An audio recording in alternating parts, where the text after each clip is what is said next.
So today, I would like to change my topic a bit to tailor to the requirements of today. Today, well, there are some Caucasian members coming here, and I feel that it would be better for me to change my topic a bit to explain to you, why are you coming here? What are you chanting? What kind of ceremony? What are we doing? Or the central issue is, what is Buddhism? When a person passes away, what happened to him, to her? Where do we come from? Where do we go after we died? What's the central issues of the Buddhist teaching? Don't you want to know something about that today? Well, instead of, for me, talking again on some profundity of Madhyamaka Sutra. So I would like to concentrate in simplicity today. I guess among some of you, there are some ABCs, not ABCs, CBCs. Is that right? There's some CBCs. And I guess CBCs, they may or may not understand Chinese. So it's better for me to speak more on English than Chinese. Why are we coming today? In memory of Grandma. Is it Grandma? In memory of Grandma.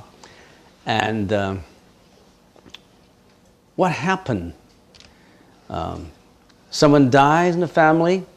Is it the end of that person? I missed her. What happened to her? According to the Buddhist teaching, death is not absolutely the end. Death could be the beginning of another life. So we don't say death is nihilism. It's when someone dies, that's it for him or her. Won't see him anymore, won't see her anymore, and nihilistic feelings. No, the Buddhist teaching does not indicate in that way. The basic issues, when a person passes away, I try to simplify it, but because the Buddhist teaching is so profound, there's so much in it that it takes years to explain it to you. As a matter of fact, one of the richest literature in the philosophy of the human species is Buddhism. And that's not an exaggeration, because there is 8,600 volumes over 2,600 years. Thousands of translators and thousands of people who wrote commentaries on Buddhist teaching. So that's the richest library on earth, without exaggeration. It's a fact. Is Buddhism. So I cannot just give you everything in a year, not to say in 20 minutes time. But you need to know something. When a person passes away, what happened to her? When a person passes away, it depends on her karma, on what she have done in her lifetime, or also depends on the karma in previous lives. And she would carry her own karma to go into the next life. So the Buddhist teaching believes in reincarnation. There are 6 possibilities of rolling into the next life. What are the 6 possibilities? Human species again. In other words, reborn as human.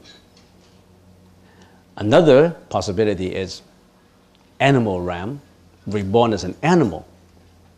That's the reason why a Buddhist won't kill animal for food. We just show you on the TV that every now and then, in order to express compassion, not just to humans, but to all animals, we release lives on earth, release lives in the sea. So we don't believe in killing animals for food, because they are reincarnates of, could be humans before. And also animals also have pain feelings. They also have emotional feelings. They have the same feelings, as a matter of fact, as humans. So that's the reason why we don't kill kill seal for the fur. You know how many seals killed alive in the north for a piece of fur that you purchase? Thousands. They were skinned alive. And how many cows and pigs and you name them and chickens got killed because we want to put them on a table to be eaten? So there's the animal realm, wrote into the possibilities animal realm. The third is the heaven realm. Could be born in heaven too, guardian angels. If that person is reborn in heaven, the happiness is million times more fold than down on earth. In other words, if you go to heaven, of course, you enjoy extreme happiness in heaven. But then that's not the ultimate place to go, because when the time matures, that sentient being in heaven will reincarnate back again into the six paths of reincarnation. So we have to go beyond heaven, to go into nirvana, in order to be away from life and death. But going to heavens it's out of the six paths, it's the best. Because you go to heaven, you enjoy happiness. But you still died. Okay, that's the third realm. The fourth realm is, of course, the ghost realm. He still lingers around. He does not want to go. He missed his family members so much. He missed the world so much. He missed his assets so much. He missed his diamond jewelry so much. He missed his cash so much that he does not want to go. He wants to hang around. That will be in the ghost realm. Or he had unfinished business that he has to finish. That will be the ghost realm. The fifth is in the infernal realm. Victims of hell. The sixth one will be Asuras. And it takes time to explain Asuras, but given that, just accept what we're talking about without detailed explanations. So there will be six paths of reincarnation. So when a person dies, nothing he can take with him. Not his jewelry, not a single penny. What did he take with him? His own karma. His own karma he can take with him. I don't know if you have seen a movie called A Ghost many years before by Patrick Swayze and someone, and before he dies, he said to Molly, it's amazing the love you can take with you. In other words, all the good things you have done, all the karma, all the karmic influences, you can take with you in the reincarnation. Or the bad karma you also can take with you in your reincarnations. That means it's not dominated by God. It's not decided by God. It's decided by you yourself. What did you do? You're responsible for your own actions, your own thoughts, your own speech. Because you roll the karma into the next life. So that's the reincarnation. And some people may question, how do I know this reincarnation? Well, an animal is an animal. How do I know that Mr. A was Mr. Chang before in his last life? There's so many cases of reincarnations. There's so many studies about reincarnation since 1,500 years ago, even in the Western hemisphere, even in North America. Ian Stevenson, one of the most renowned scholar in the studies of reincarnation. Ian Stevenson, check into the Google for his work. Ian Stevenson. He and his group stay in India and Sri Lanka for 30 years just to study factual cases of reincarnation. He came up with 3 volumes of hundreds of cases of proven reincarnations. In other words, a boy was born, a 2-year-old, he said, I was so-and-so in the other village, and I am what I'm called now, but I belong to that village. And my mom is still there. I came from that family.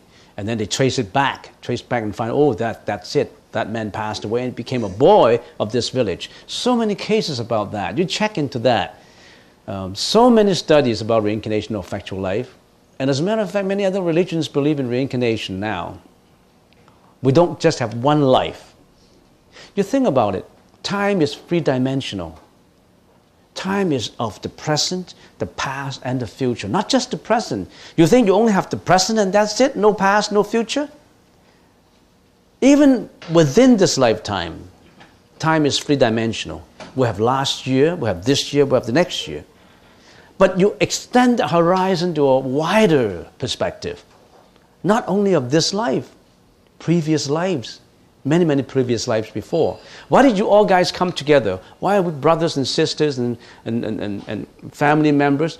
You all are related in your previous lives. Some are related in a good way, some are related in a bad way.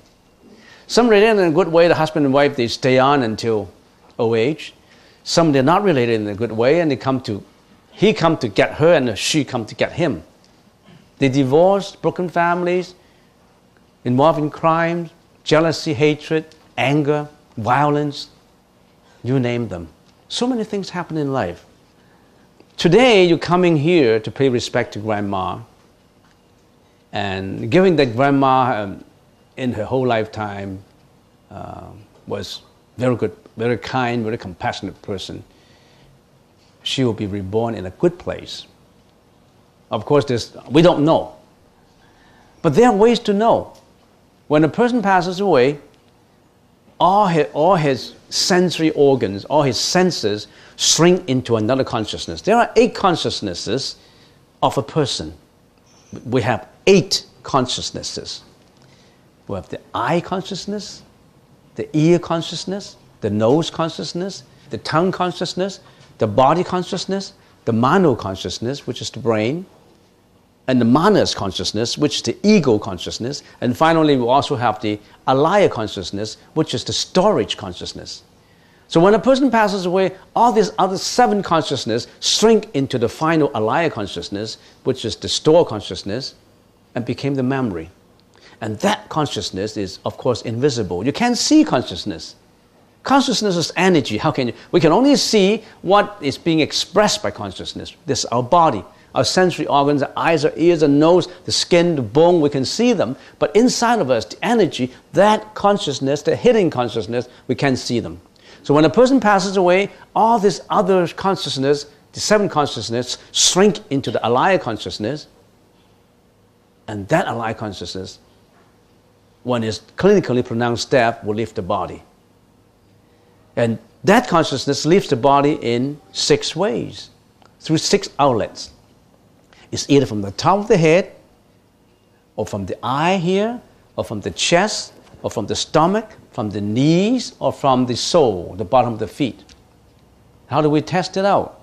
So if every part of the body is cold, and only the bottom of the feet is still warm, it's gradually losing its heat, we know that the consciousness comes out from there.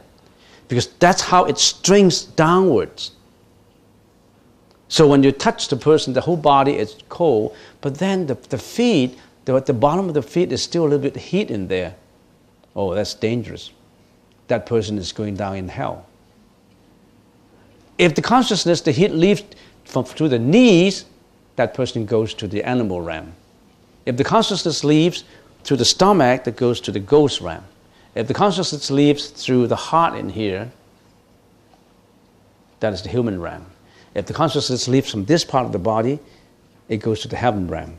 If the consciousness leaves from the top of the head, the chakra in here, is reborn, nirvana, is reborn in the Buddha land, or in the land where there's equanimity, the land of nirvana, the land of enlightenment, the land of being aloof from reincarnation, no more reincarnation. So there are places and locations that person passes away, it leaves the body. And when a person passes away, he or she does not immediately reincarnate into another body. There is a period of 49 days. He won't go beyond 49 days. He or she may be still hanging around. You can see him, but he can see you. He's very sensitive. He can see you. In other words, he could be still around, and he can feel you, but you, of course, sometimes you can feel him too. Particularly if he attaches to the family so much. So the Buddhists believe that when a person passes away, don't be emotional, don't cry, don't say, I love you, and you don't want to go away, I don't want you to go away, and please come back again. You make her tied up with stronger emotion of attachment. I don't want to leave my family, I want to hang around, I don't want to leave my body. You still want to hang around.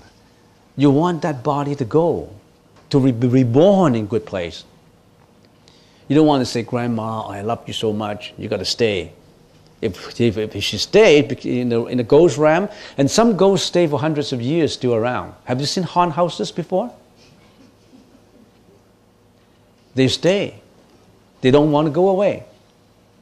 Have you seen the movie called Ghostbusters? It happened. In old hotels, motels, restaurants. So when I go to a hotel, I always don't want to stay at a dead-end room. Because that's the place where they hide. And when I go to a hotel, the first time when I opened the door, I said, please, I only come for a few days. I won't disturb you and you won't disturb me. On a friendly basis. So today, concentrate in the chanting. You want to dedicate that wholeheartedness, that compassion to Grandma, wishing that Grandma will be reborn in a much better place. Hopefully, we'll be reborn in the Buddha land. We don't know. Usually for people who practice according to the Buddhist teaching, then at the juncture of going away, he has control on where he's going. Why do we study Buddhism? One of the most important reasons is, at the moment of death, can you control where you're going? Now, if you practice Buddhism, you can control it. You want to go that certain way. You don't want to roll into that realm just according to your own karma. You want to be under control. So that's why you practiced it. You practice samatha, you practice vipassana. That's why you also know that I got to watch my karma. What is karma? Anyway, K-A-R-M-A. You check in Google. There's a lot of definitions these days from internet. Karma is an accumulation of your thought, your actions, and your speech. Everything about you, of all your actions, of all your speeches. So you don't curse, you don't lie, you don't slander people, you don't do all kinds of bad things about speeches. You don't do all kinds of bad things about action. You don't kill, you don't steal, you don't... So many things you cannot do. If you do, you run into karmic influences.